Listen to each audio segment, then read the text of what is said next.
Of the MEL Kiper Mock Draft 2.0 commence. MEL and Field Yates breaking down the latest round one picks and predictions from MEL's mock. That is on the way. Plus, we're responding to your questions, your takes, and your draft dreams live as the First Draft podcast starts now. Hello again, everybody, and welcome back to First Draft. Welcome back to me. We are live twice a week, every Monday and Thursday afternoon, live on the NFL on ESPN YouTube channel and wherever you get your podcasts, plus on ESPN2 on every Monday, alongside young Field Yates, and the legendary MEL Kiper. I am Greeny. I'm thrilled to be back. And MEL, I know you have broken down a lot of players over the years. Do you ever break down a player named FOMO? Are you familiar with FOMO? Is that a concept that is familiar to you? I was going to say, just come off injury reserve. You come off the retirement list. An extended vacation for Greeny. I mean, where have you been since September, Greeny? We've been missing you, pal. I have been watching. I have been listening, and Field, I have been experiencing massive FOMO, fear of missing out. Yeah. But now I'm thrilled to be back. Field, great to see you as well. Yeah, Greeny, we missed the heck out of you. That's for sure. I'm not sure what to do right now. Like, as you were reading the opening tease, I'm sitting there with my hands looking at them like Ricky Bobby. Like, am I muscle memory about to catch up to me? But I am very happy to have you back and to defer to you on many of the hosting duties going forward. All right, we're not putting up with any rust, Greeny. I'll tell you right now, we're not putting up with any rust. No rust. You better be in mid-season form, no stumbles, nothing going on to say, hey, I'm not really ready, prepared to bring my A game, because it's now March. We flipped think about it. We're going to be early in April. It's not going to be April 30th. It's going to be April 24th. That's right. We're not that far away from draft day.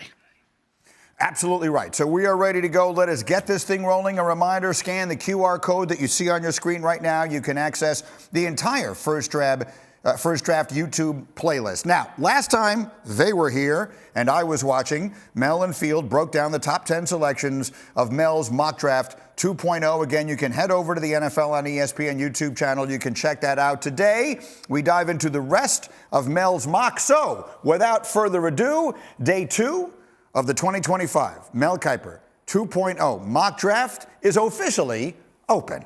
So it is my pleasure to declare the mock draft officially open. The pick is in.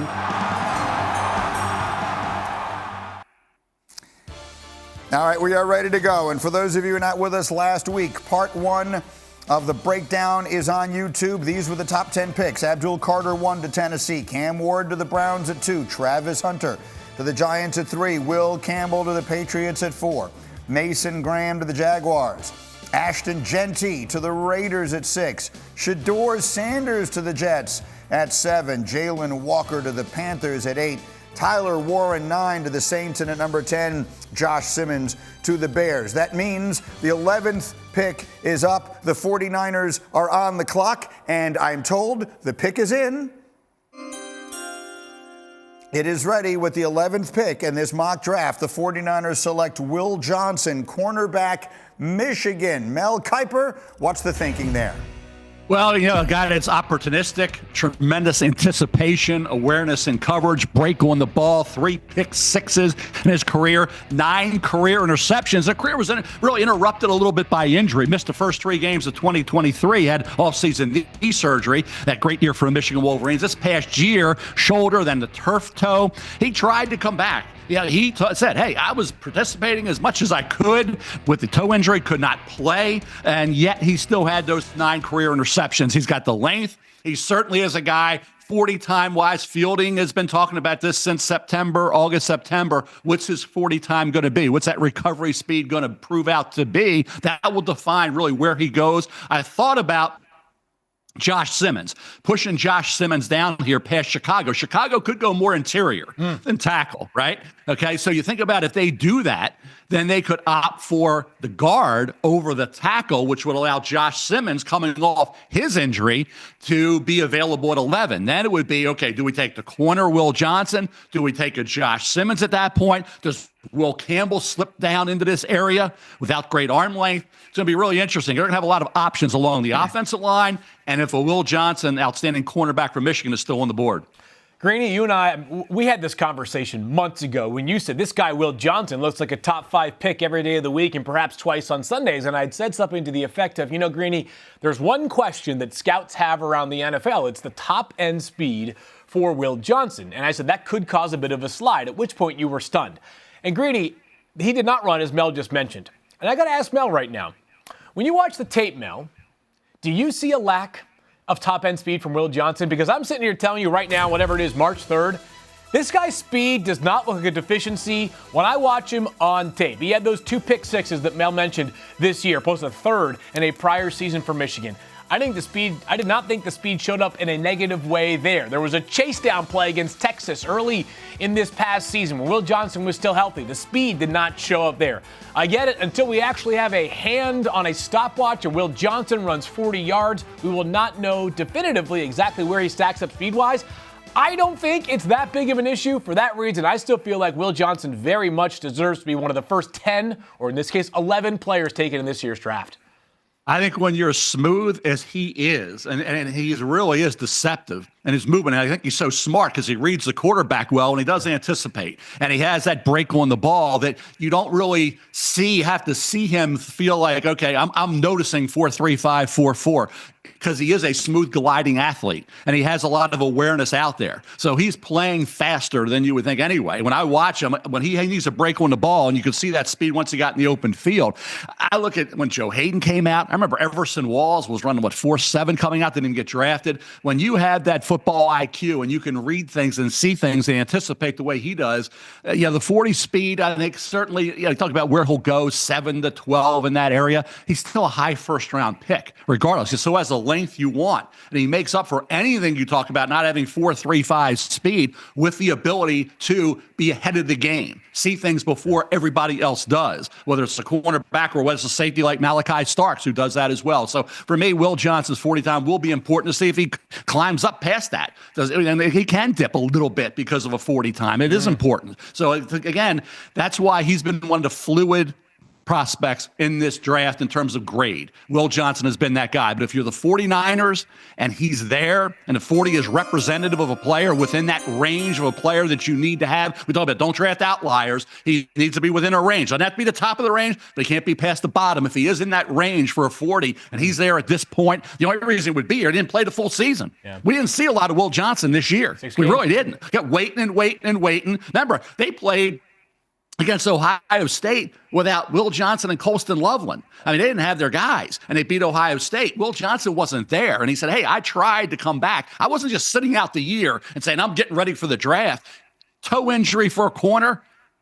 So, again, Will Johnson, good football player, say 9 career interceptions over a 3-year period, and 3 pick sixes speaks volumes. So I like the kid. I think he'd be a really nice pick for the 49ers at this point. All right, you heard the chime. That's because the pick is in at number 12. The Dallas Cowboys selection is in, and this after the Raiders broke the internet by taking Ashton Jeanty at number 6.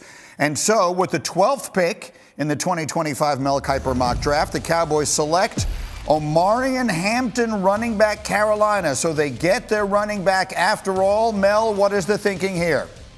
Well, I said last week, Greeny, that he's right there. I had people in the league say he's right there with Ashton Jeanty. Some think he may be ahead of Ashton Jeanty, and then he has a great combine, which we'll get to in a second. But his production back-to-back years, when Drake May was there, he went for 1,500 yards. When Drake May wasn't there, he went for 1,660. Okay, 5.9 to carry both years, one with Drake, one without Drake. 15 touchdowns with Drake, 15 touchdowns without Drake May playing quarterback. And quarterback was a huge issue last year at North Carolina. Right? They couldn't get it done at that spot. Drake May was great. The numbers didn't drop off at all for Omarion Hampton. Average per carry went up in yards. Reception went from 29 to 38.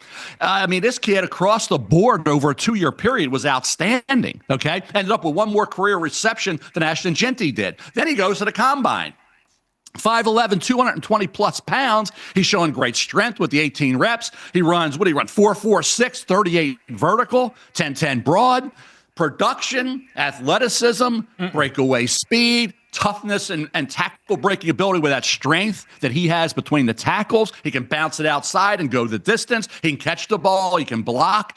People said I was crazy with Omarion Hampton young fielding last week, and here we are. We're talking about, will he be right there with Jeanty? Based on the combine, you have to believe he would, because you put production with combine together, What the hell's he lacking? Yeah, you're still crazy, to be clear. I mean, 6 picks apart between Ashton Jeanty and Omarion Hampton is wild to me. You're right. There's a lot to like about Omarion Hampton. My top 32 will be updated and out this Friday on ESPN. He'll be inside my top 32. That much is for sure. I just don't think that when you put on the tape, the same level of impact is felt between Omarion Hampton and Ashton Jeanty, and for it to just be a 6-slot difference, and for the Cowboys who have such dramatic need to take a player that I think would be overdrafted, to me, not the same thing, not the same level of value. I'd be looking at the offensive line, wide receiver, somewhere else on the roster if I am Dallas at pick number 12. There's a lot to like about Omarion Hampton, but there's one number that I do come back to that I think is notable to explain the difference in power, contact balance, and overall acceleration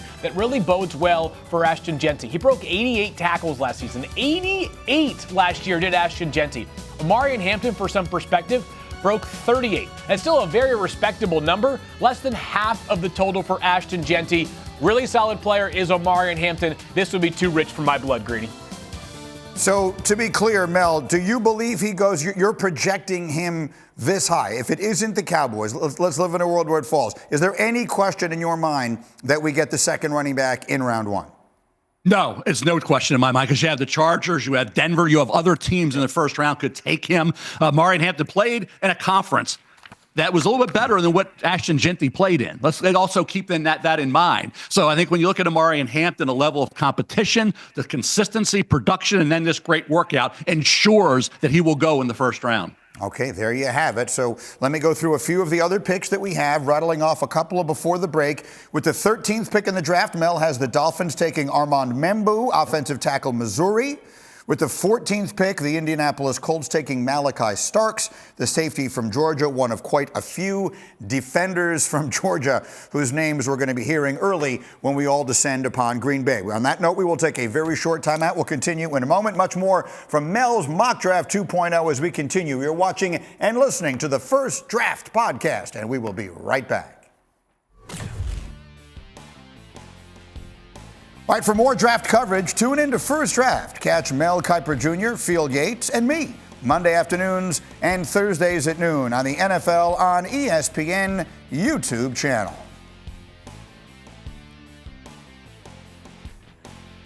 Welcome back to First Draft alongside Mel Kiper Jr. and young Fielding Yates. I am Greeny. I am delighted to be back, and we are working our way through Mel Kiper's Mock Draft 2.0 here again. Last week was part number 1. We've gone through the beginning of part 2 here. We had picks 11, 12, 13, and 14, which brings us to pick 15. And I can notice a common trend with picks 15 and 16 that we'll get to in a moment. But you hear the chime. The Atlanta Falcons with the 15th pick and the Mel Mock select Mike Green, edge rusher, Marshall. Mel, walk me through him. I don't think young Fielding will have a problem with this pick like he did with Omarion Hampton. I think Mike Green, the production this year, you talk about taking your performance to another level. He did it. He had 43 tackles in 2023, 84 this past season, 9 tackles for loss in 2023, 23 this past season, 4.5 sacks up to 17, a forced fumble up to 3. Mike Green this year was a dominant edge performer against Ohio State. He got a sack, and they knew who they had to target. They knew who they had to neutralize. Ohio State knew that when they played Marshall. They still was impactful in that game. So for me, Mike Green for the Atlanta Falcons makes an awful lot of sense. They need help at that spot. Green and the other pass rushers could still be in this area. Green could maybe go a little higher. We'll see. But the production this year was from game to game something that just jumped off the page. And it was something, Phil, that woke everybody up to what kind of player this kid was. So he went from second, third round type of guy solidly in the first round. Yep, I agree. Mike Green, the only thing he's missing is a Berg, and he would be outstanding. In the meantime, at number 16, let's move it forward because, Field, I want your reaction to this. At 16, Mel has the Cardinals selecting Shemar Stewart, edge rusher, Texas A&M. So you get the back-to-back edges here. Mike Green at 15 and Shemar Stewart at 16. Field, do you notice anything about these selections that jump out to you? It tells you that my mock 3.0 that Kiper gave a B- was more like an A+ because he goes with the exact same 2 players, the exact same 2 teams, 15 and 16. Here's the only thing that I would say. After this combine, Green, It's possible that Shemar Stewart's long gone by the time the Cardinals pick number 16. I've said it many times. I'll continue to say it. The most fascinating prospect in the entire NFL draft is Shemar Stewart. He came in at 264 pounds at the Combine, which is down about 14 pounds from where he was at the Senior Bowl. He ran a 4.6 40. He had 4.5 career sacks at Texas A&M. He is a big swing player. Somebody is going to have to decide, are they comfortable taking that big swing at some point in the first 15 picks on a guy who had 1.5 sacks in each of his 3 college seasons at Texas A&M? That being said, the best version of Shemar Stewart on tape, if you could ever make that a consistent thing, is as promising as any pass rusher is not named Abdul Carter in this entire draft class. I will say this, though, Greeny, is sometimes when you have these players who come out of college and they have very inconsistent production or, frankly, very modest production, some might ask, does the player have his head screwed on straight? Is he fully engaged? Is he a good enough kid that you can trust him? The answer is yes across the board for Shemar Stewart. He's a great kid. A great kid who just did not put it all together consistently during his 3 college seasons, which is why I'm confident that an NFL GM is going to take this big swing early. He will be probably right around here or a bit lower in my top 32 rankings coming up on Friday. I'm just a bit more risk averse at this juncture in the draft. That being said, way too talented to ignore. Mel, the Yeah, lack of and guys, he's yeah. an LTPer. And Greeny, LTPer all the way is this kid. He looks the part. There's no question. They talk about it. You could draw up the perfect, pass rushing edge guy, defensive end who you can move around. That would be this kid, Shemar Stewart. The production numbers are 1.5 sacks each year, 3 straight years, 1.5 sacks. I went back to Oweh when he came out of Penn State. Remember, he went to the Ravens at the end of the first, and we said no sacks that final year. No sacks that final year, but he had 5 in the previous year, and then 2 the year before that. So that's 7 career sacks. Stewart had 4.5 career sacks, 12 tackles for loss. Oweh had 14 tackles for loss career. So Oweh still was ahead of Stewart in terms of production overall for his career. He went at the end of the first round of the Ravens. He's given him some sack production. So Shemar Stewart, despite not having the sack production at A&M, Oweh has shown, hey, I can get it done in the NFL, even though I had 0 sacks that final year, and I'm a pass rusher. I mean, so you can fall on a guy. You can fall on a guy coming into the backfield and get a sack, right? He had none. Yet he's in the NFL as a first-round pick. Stewart will go higher. I think this is the general area you would take him. You talk about top 10. Is it possible? Sure it is. Because he's like I say, he's an LTPer. You talk about a guy, you could draw up the perfect physical and athletic traits, it would be Shemar Stewart. Yep. Then you say, okay, in college, well, you got other guys on that line that are pretty doggone good, right? Wasn't like he was the only guy. We said Mike Green was the guy at Marshall, right? There was nobody else to help him. Mike Green was the guy. You couldn't identify just Shemar Stewart because you had Nick Scorton, you had Turner, you had other guys up front that could get it done. Hal as well. So you had 3 or 4 other guys that could do things getting after the quarterback. So you can excuse it away all you want. Bottom line is I think the mid-first round is an area where to get him in the top 10 would be really rich for me. Let me sneak in one more pick here before a break. And I mentioned earlier we're going to hear a lot of Georgia defenders having their names called. And here's another. Field with the 17th pick. Mel has the Bengals selecting Mykel Williams from Georgia. Let's talk about Williams, another name that I have been hearing from you guys since before this college season began. Yeah, Greeny, this is a guy that I simply can't quit here. Mykel Williams, who I swear, if you saw him warming up on an NBA court before a game, you'd say he looks very much like he belongs. He has tremendous, borderline rare length. He had okay production this past season, 5 sacks, but he was at his best in some of the biggest games. The University of Texas never wants to see Mykel Williams on a football field again because he ate them up for lunch on 2 separate meetings this past year. And I understand that the production in total, 14 sacks over 3 college seasons, is not going to wow you, but some of the physical traits really will. He also talked about at the Combine how he was playing through an ankle injury for much of this season. Georgia rarely asked Mykel Williams to just pin the ears back and rush the passer. So much of what they were doing was focusing on setting the edge or doing your job to allow somebody else to do his job at a higher level. I think Mykel Williams is a classic guy, Mel, who will become a far more productive pass rusher in the NFL. Cincinnati really needs him. Yeah, it would have been great if he had been healthy all year. He had the ankle injury. Remember, Brock Bowers had that as well. His final year at Georgia and had a great rookie year. Mykel Williams needs to add to that repertoire of moves. What he needs is coaching. We say, why does NFL coaches have that before their name? It's coach whatever, because they got to coach these guys up and improve and develop their players. You have coach before your name for a reason in the NFL. Mykel Williams, I think, will benefit from that once he's at the pro level. And certainly he's another one of those guys, that LTPer boy, like Shemar Stewart. He looks the part. All right, we have had a run on pass rushers here. We'll take a short break. When we come back, we need to go to the other side of the ball.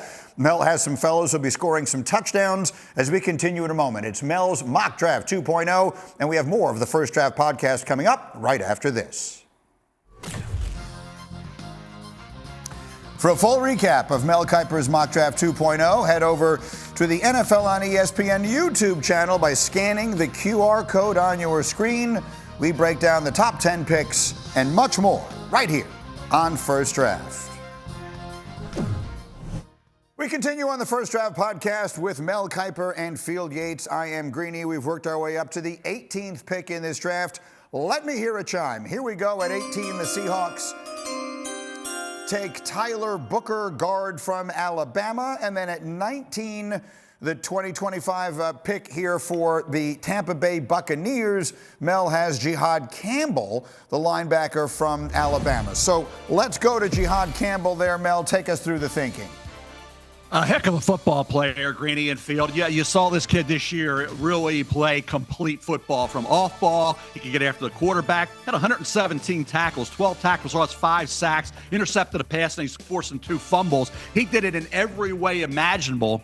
And he projects to a guy you can move around. We talk about Jalen Walker getting it done on the edge, off ball. Jihaad Campbell will be that kind of guy in the NFL. The sack numbers in the NFL could be really interesting for a kid like this. He's 6'3", 235 pounds, ran 4.52, 4.53 at the combine, had a heck of a workout. Jihaad Campbell, to me, there's not much separating Jalen Walker from Georgia, who I have going in the top 10, from Jihaad Campbell, who I had dropping down to Tampa Bay. I think he could go a little higher than this. Feel like it's your take on it from what you heard at the combine. You were there. Does Jihaad Campbell even get down this far? I don't know if he does, Mel. I think he's probably, but I think the range is probably fine. Here's the reason why. Because he plays a position, stand-up inside linebacker, that is not valued as much as pass rusher, there might be a glut of those pass rushers that go off the board as they did in your mock draft that push Campbell down a little bit. But I can't wait to hear Nick Saban talk about this guy on the broadcast on ABC, because I sure get the sense that Nick Saban loved going to battle with Jihaad Campbell every single Saturday for their time together in Tuscaloosa. The versatility is excellent. What he did on the field was basically everything that Alabama needed him to do. It was an adjustment this past year. New staff, new everything for Alabama in the post-Nick Saban era. He was great all the way through. And worth noting the backdrop here. Tampa Bay, who needs help on all 3 levels of defense, has Lavonte David, who's going to be a free agent. I imagine if he continues to play, it'll be with the Tampa Bay Buccaneers. But he is an older linebacker who's getting close to the end of his career. And then beyond that, every other linebacker spot could be up for grabs in Tampa. As long as they go defense, I'm cool with whatever direction their excellent GM Jason Light goes. All right, so to be very clear, I am not an analyst, I'm not a scout, I'm not any of those things. I'm merely a fan and an observer of the passing football scene. But Mel, I feel like stand-up linebackers have become a disrespected position, and yet if you look at every good defense in the NFL, they have them, right? We always talk, maybe it is harder. Look, what I will grant, of course, is that it may be harder to find the outstanding edge rusher, but it feels to me, Mel, like if you're going to be a really good defense in the NFL, you need at least one of these guys. Yeah, I think what Fielding was alluding to as well, Greeny, was the smart, the intelligence, the football IQ, the leadership. And Deontay Lawson was there as well, a really smart football player who's going back to Alabama. Jihaad Campbell was a guy who can be that leader of your defense, okay? That guy that can make sure everybody's lined up properly, everybody's ready for that particular play that's coming their way. So for Jihaad Campbell, and then versatility, you can put him off the edge. We talk about Jalen Walker's versatility. Jihaad Campbell kind of mirrors that. So for me, I think he could go a little higher than this. If he were there, he'd be a great pick. But when you're on 4.52 at 6'3", 235, and you're playing faster than your time anyway, because you're so smart and you anticipate, you diagnose so quickly, that's the important thing. You can run 4.52. If you're not diagnosing, if you're hesitant and you're not really reading your keys, you're going to be slower getting the ball. You're not going to get to the ball. He gets these tackles because he's quick reacting. Then when you factor in a 4.52, That bodes really well for what kind of player he can be in the NFL. All right, as we move forward here and we get to the 20th pick in this draft, with the 20th selection in the 2025 draft, the Denver Broncos make Jim Harbaugh really mad because Harbaugh's sitting there 2 picks away from being reunited with his outstanding tight end, Colston Loveland, but instead, Loveland stays in the division with the Denver Broncos and gives Bo Nix a really good target right in the middle of the field. Field, what do you think of Colston Loveland at this spot in the first round? Well done here by Mel. I'm not sure Loveland gets this far in the draft, but we'll see because, of course, the position he plays is at times devalued as well. But Loveland, who, by the way, did not participate in the drills at the Combine because of his shoulder surgery, is nearly 6'6". He can run like the wind. He is a better separator at the top of his routes than Tyler Warren. Warren has better brute strength and physicality with the football in his hands, but Loveland is not that far behind on my updated big board, which drops on Friday. On top of that, Sean Payton has been talking about this since he got to Denver. He wants what he defines as a joker. What is a joker in a Sean Payton offense? It's a running back or a tight end who can dramatically impact the middle of the field, specifically through his passing game value. That could be a guy like Alvin Kamara, which it was in New Orleans, or a guy like Colston Loveland in Denver. Last year, the Broncos got solid production out of their receivers, but got very little out of their tight ends consistently. This is a borderline hand-in-glove fit for Colston Loveland to the Denver Broncos. I would be incredibly all in if this pick comes to fruition come April 24th. Going to be probably the most fascinating player when we get into the middle of the first round, Greeny. You're going to be hearing me bring up Colston Loveland a lot because Colston Loveland could be in play for Indianapolis for the Colts. They're saying, hey, we want competition for Anthony Richardson. That's a neat area. People think Tyler Warren could be there. I had Tyler Warren going in the top 10. What I didn't feel good about, Field, was having Jalen Walker way ahead of Jihaad Campbell. And I didn't feel good about having Tyler Warren way ahead of Colston Loveland. Now, he is coming off shoulder surgery, right? So he's coming off January shoulder surgery. He's going to be ready to go, everybody says.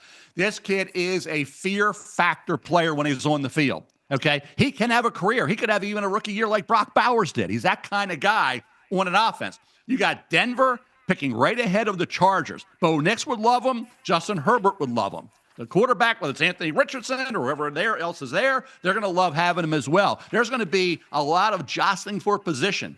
Okay, figuring out, can we move up? Can we get ahead of this team? Can we get certainly the Chargers know they got to get ahead of Denver.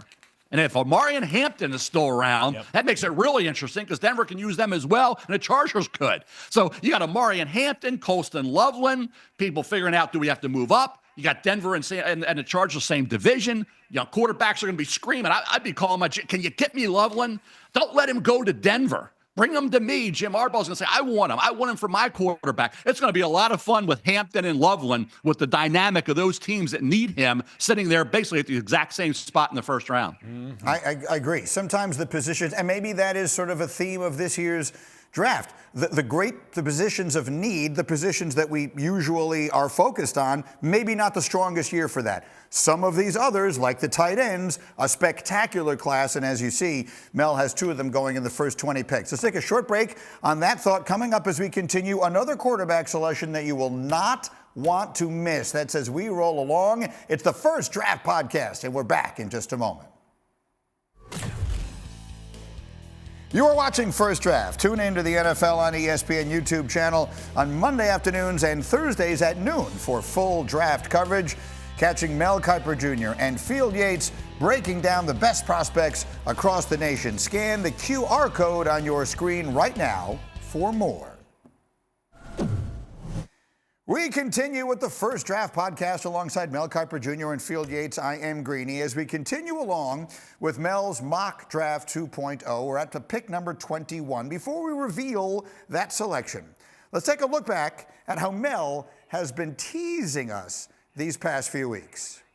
How about a receiver that can make a play? How about a receiver that can make some plays on a consistent basis and won't be a diva receiver, okay, and drama? How about, one of those? How about an Emeka Egbuka, who's a professional? Who's a professional, okay? And will do all the things, the dirty work. He'll do the blocking and do all the things you need to do to be a Steeler. Get a true Steeler receiver, right? If he runs in that 4.45 range, Emeka Egbuka is going in the first round and maybe in the middle of the first round. I could say, I'll tell you, the great fit for him, if you say great fit.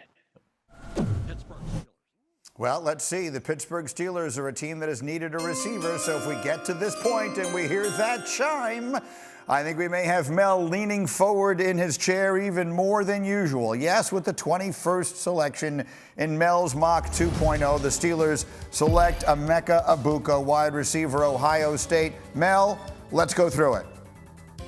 Hey, I heard an unofficial time of 4.39 coming out of there, the Egbuka camp, and if he runs into 4.4s, I said he's going in this spot, okay? And the production, 81 grabs, 12.5 hours, 10 touchdowns. He had the ankle injury, missed some games in 2023.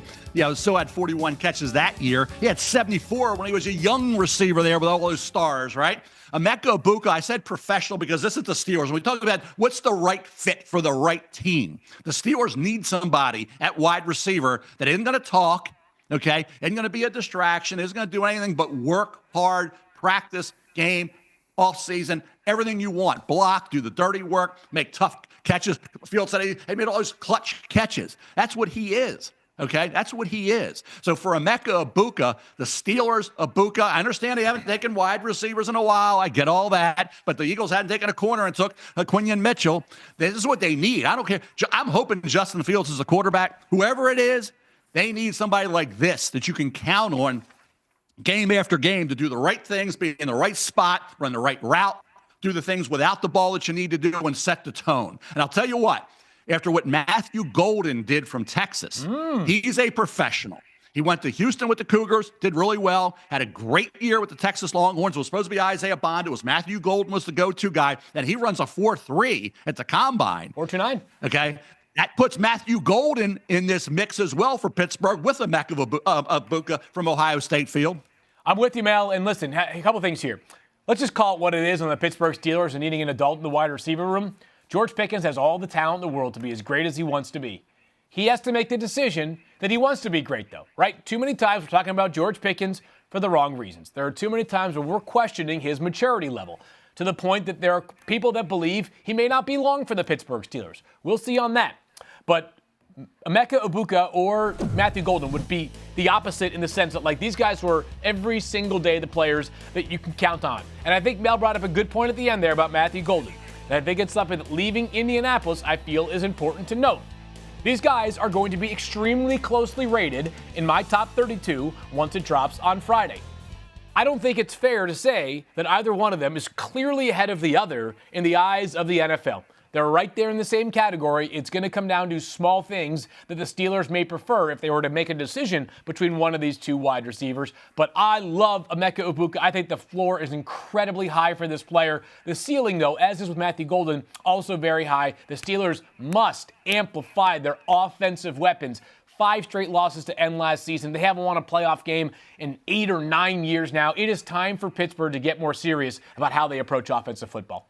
All right, so I want to go to the next pick here because I think it makes a point. What I'm always, as one who has been following Mel Kiper's mock drafts since I feel like I was a child, and I don't mean to make you feel old there, Mel, but this guy's the ageless wonder. The facts are the facts. Here's what I always find, forget about which team takes who, because all those things are going to be fluid. I like seeing who you have ahead of who in the different positional battles, and that brings us, I always mention that we take all these tweets and from Twitter X, and so a fan question from @BlueBolt is, what is with Tetairoa McMillan dropping of late? I think that is a fascinating one, as I mentioned, that with the 22nd pick, Mel, you have the Chargers taking T-Mac, Tetairoa McMillan, the wide receiver from Arizona. In your first mock draft, you had McMillan much higher. I feel like the general consensus was McMillan was the number 1 receiver in this draft when we started talking about it some months ago. So how has this shift taken place, Mel? This is all about conversations with your friends in the National Football League, Greeny and Field, and that's what I was hearing, that it could be a little bit lower than this is not a good wide receiver group, at least it wasn't pre-combine. Post-combine with some guys doing pretty well like Matthew Golden, you could change a little bit, but they're not raving about this wide receiver group in general. Okay, so that's why McMillan, who with a 40-time Field, I know you wrote on ESPN.com, you can correct me if I'm wrong, that one of the guys you wanted to see run and the 40-time was critical for was Tetairoa McMillan. Sure was. But he didn't run. Yep. So we're still sitting here with all that great production at Arizona. I got into the Chargers because, hey, for Justin Herbert, with that catch radius, and the ball skills, throw it up and let him get it. Kind of like Drake London. That would be the Matt Miller comp, I think, to Tetairoa McMillan. But you wanted the 40 field. You haven't gotten it yet. We didn't get it, Mel. I don't know if we will get it during the pre-draft process. And here's the thing about soliciting opinions from people around the NFL, Greeny and Mel. And Mel knows this, obviously. It's incredibly valuable. There is so much that we on the outside do not have at our disposal that those on the inside do. I also acknowledge that I can't canvass the opinion of every person or every team in the entire NFL, which is why I believe, based off the conversations I've had surrounding T-Mac, he has a wide range. Because you do talk to people that say, I'm just not convinced he is a 4.48 40 guy. He might be more 4.51, 4.52. Does it sound ridiculous that 5 or 4/100ths of a second could influence a player's outlook? It does. On the other hand, Mal tells you all the time, don't draft outliers. I talk to other people that say, in this wide receiver class, when you remove Travis Hunter because he's a unicorn, T-Mac is clearly the best wide receiver. He was 6'4" and 1/8 of an inch. He was 219 pounds at the combine. His ball skills, his ability to make 50-50 plays, more like 80-20 plays in the offense's favor, are too good to ignore. Back-to-back seasons with 1,300 or more receiving yards.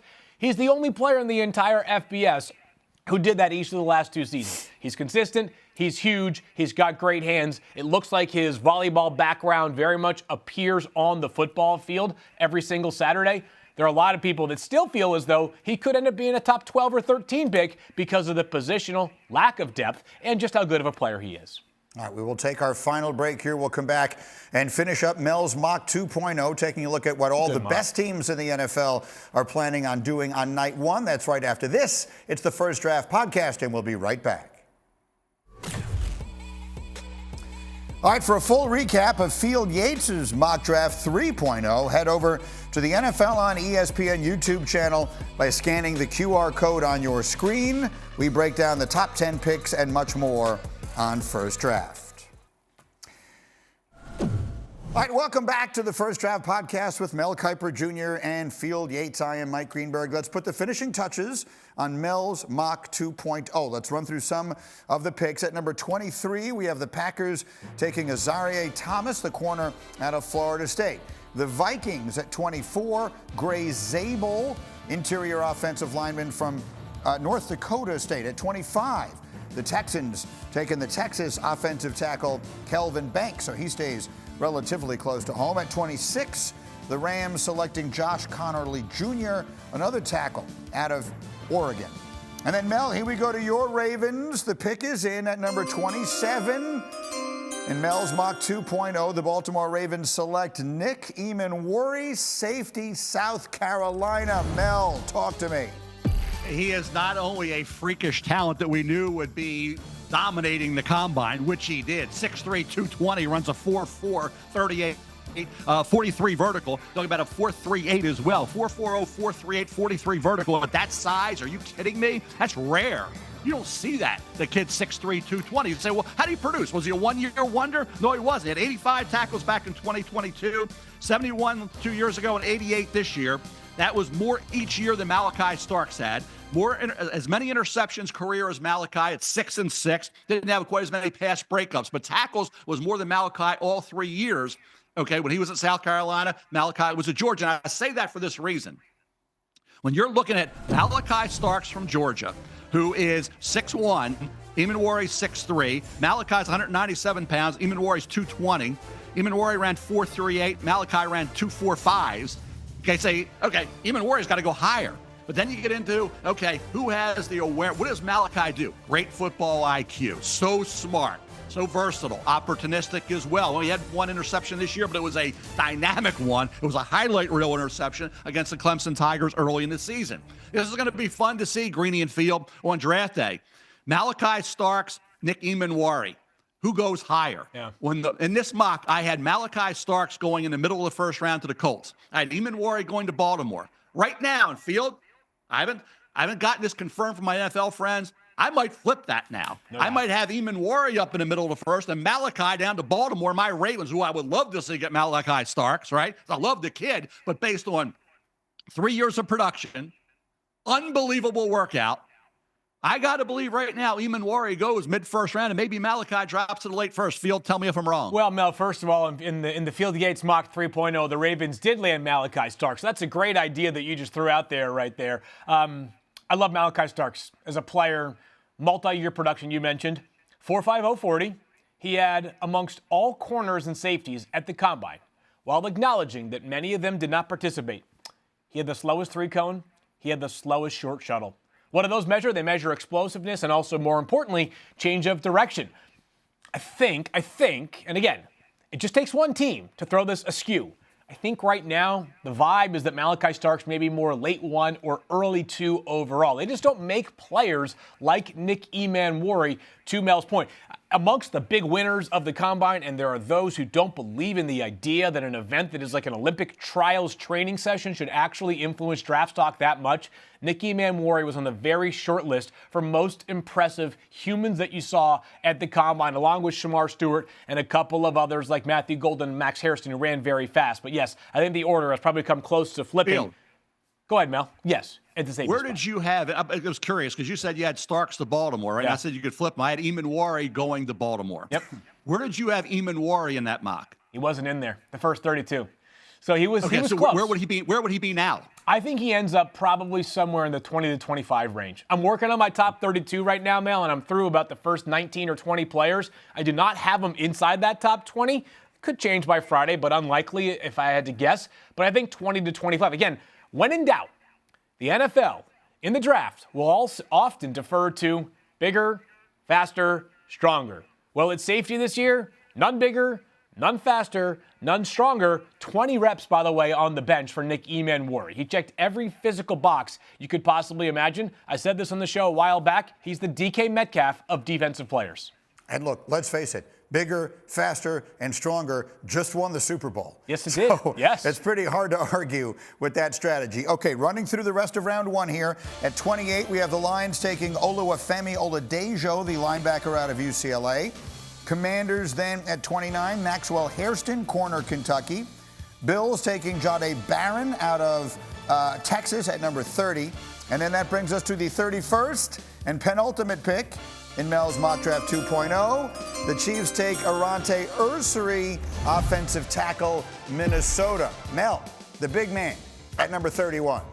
I tell you, I had talked to some people before I did the mock 2.0, and Ersery's name was popping, and Ersery's name should pop even more. Combine workout, 6'6", 331 pounds, 175'10", 501 40 at 6'6", 331 pounds. Did a really good job keeping pass rushers at bay. A guy that really keeps that big frame between the defensive end he's working against and his quarterback. Aireontae Ersery could go a little higher at field, could go a little higher than this, but for the Chiefs, he'd be an ideal fit. That's what they need. You saw Patrick Mahomes reduced to just another guy in the 2 Super Bowls he lost because his offensive line couldn't block Tampa Bay and couldn't block the Eagles. They need a guy like this at that left tackle spot. And Ersery tested well and played really well and's got a ton of experience coming into the National Football League. Yeah, good call there on Ersery being a riser after the Combine, Mel. Just looks the part, which we knew coming into the Combine. He's huge, right? Like, it is a big effort just to get around Aireontae Ersery, but he looked very fluid in the on-field workouts yesterday. And if you're going to go back and watch one game for an offensive tackle in 2024, if you put it against Penn State, that's the game you're going to watch, right? Abdul Carter on the other side. How did Abdul Carter look against Aireontae Ersery? The answer? Not as impactful as he normally did throughout the course of last year. He was excellent, was Ersery, in his biggest moment. I think, Mel, he's probably, there is a large, and this is probably true for every single year in the draft, but this year I'm feeling it more and more.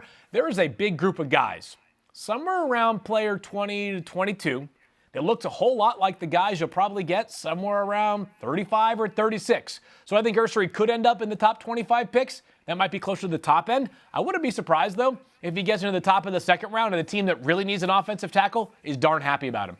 Yeah, it's another question that we can tackle another day. How many first-round grades will exist in this year's class? We know how many picks there are going to be. It doesn't mean there's going to be that many players. Okay, the Super Bowl champs have the honor of going last with the 32nd and final pick in round one of Mel's Mock 2.0. The champion Eagles select Walter Nolen, defensive tackle, Ole Miss. Mel. Walter Nolen has been highly regarded coming out of high school, one of the best players coming out when he went to Texas A&M. He ends up at Ole Miss this year in the production. He popped. I was watching this. This number 2, he's all over the place. They're lining him up, and he is getting in that backfield. He is being a disruptive force. And he was a guy that teams knew, hey, 2 guys, can we even handle him with 2? This kid, I'll tell you what, does his talking on the field. And field, when I talk to some people, a little polarizing in terms of where he can go. People are kind of all over the place. Some think second round. Some thought first. I think you get into the late first round. I just care about who does their talking on the football field. Walter Nolen did this year. He stepped up and had one heck of a season for the Rebels. He can be as good as he wants to be. When he wanted to be great this past year, he was terrific. And this might be one of those where I'd have to question whether the league is just setting this up for Philadelphia. Walter freaking Nolen at 32 overall. I mean, are you kidding me? With the possibility of them losing Milton Williams in free agency, imagine a 3-man defensive tackle rotation of the 2 Georgia boys in Jalen Carter and Jordan Davis. With this man, Walter Nolen, I mean, 3 former SEC play records all on the same defensive front. It would just be an exceptional pick by the Eagles, who always do a great job. Makes a ton of sense to me. This, to me, is about right for the sweet spot for Walter Nolen. Well, look, I mean, it reminds you a little bit of the Jalen Carter situation, right? With the extraordinary talent who fell at the same position once upon a time. Nolen was the number 1 high school player in the country. Okay, there's no place like home. It is so good to be back with you guys, and it is going to be so good to be here with you twice a week, all the way up until we get to Green Bay. That's it for this episode of First Draft. Don't forget to scan the QR code, like and subscribe to the podcast, and tune in every Monday and every Thursday for full NFL draft analysis. Plus, send us your questions using the hashtag FirstDraft for a chance to be featured on the program. And a reminder, you've just watched part 2. But part 1 of Mel Kiper's 2.0 breakdown is available on the NFL on ESPN YouTube channel and wherever you get your podcasts right now. For Mel and for Field, I am Greeny. Thanks for watching. We'll see you later this week.